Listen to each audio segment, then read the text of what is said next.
Corvidae, the crows. They can be heard on the hill, their usual shenanigans replaced by something more sombre. For though I'm not given to the unworldly, on this occasion they seem to be speaking directly to me, a rare human, most of us now at home and in hiding. They caw their sagacity and cynicism in equal measure, as if they knew from the centuries-long poisoning and persecution of their own that this was inevitable, simply a matter of time. The thing is, I have lived my life in anticipation of this virus, of some emergency of global proportions, jumpy, edgy, annoyed by the ease of my complacent, rich dinners, knowing that they could not last.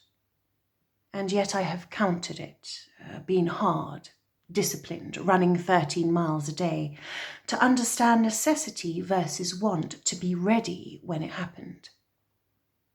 My work colleagues teased me. Hard on yourself. Rambo, they called me, as if my apparent strength was an actual weakness.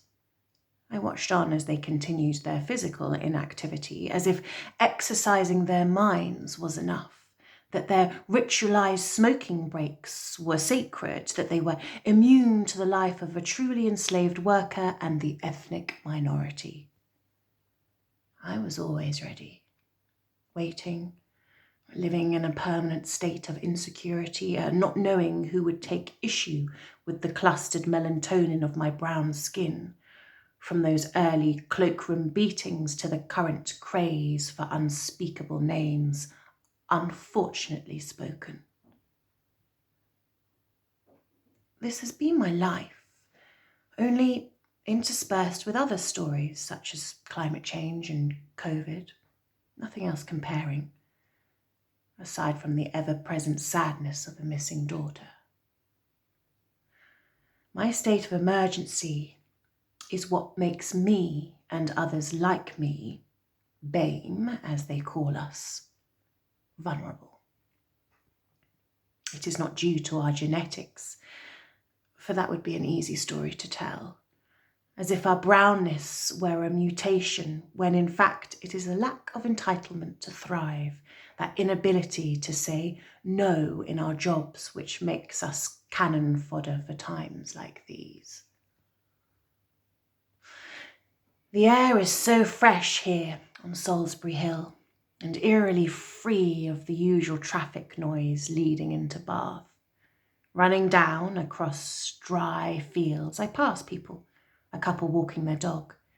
They eye the sweat on my face, the hay fever-induced trickle from my nose, and double the unsocial distance between us. The good weather is ending. 5 weeks into lockdown. It is the crescendo, the climax of this virus, they say, again. Looking up over Lansdowne, my next hill, I eye the dark clouds, their edges tinged by the silver lining of the sun. I am a key worker.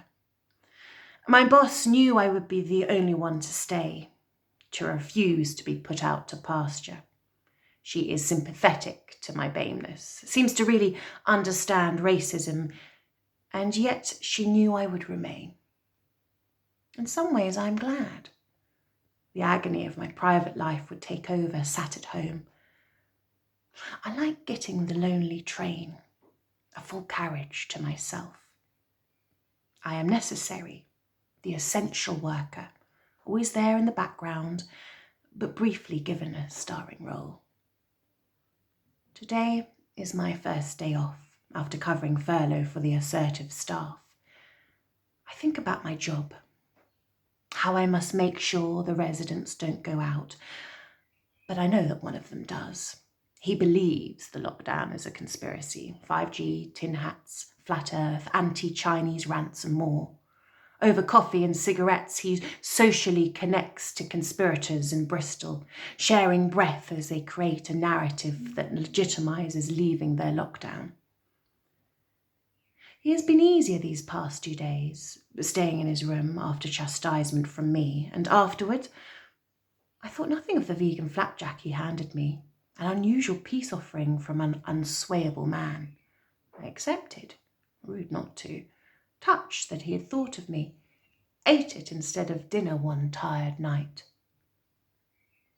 Now I hear him coughing, a dry, hacking sound that he tells me from the inside of his room is just dehydration on a hot day. At home, I am tired after my run. The last hill was hard, harder than usual. I lie down on my sofa, glad the neighbours below are not playing their loud music. I must have drifted off because when I wake, I know that I have dreamed of seeing my daughter again. That precious gift from my Canadian husband stole in our long-dead international marriage. After years of fighting for her, I was finally told she did not wish to speak to me.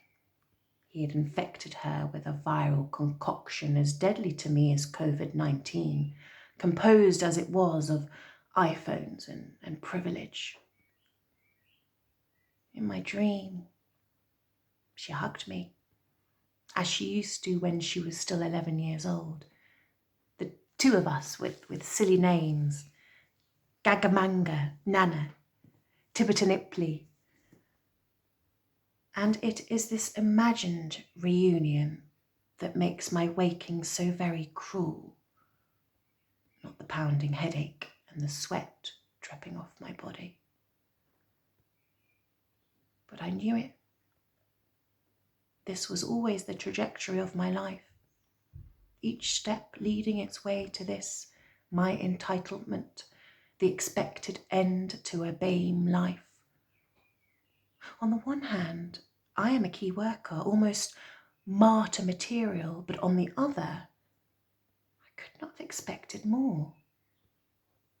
After all, they say I was here on borrowed ground. I won't ring NHS 111, even though my lungs are straining now. Who am I to expect a seat at the official COVID table? I lie down into my pillow, close my eyes and think. String theory, multiple universes, ways in which my daughter and I can be together in another life when this one had so little remaining promise.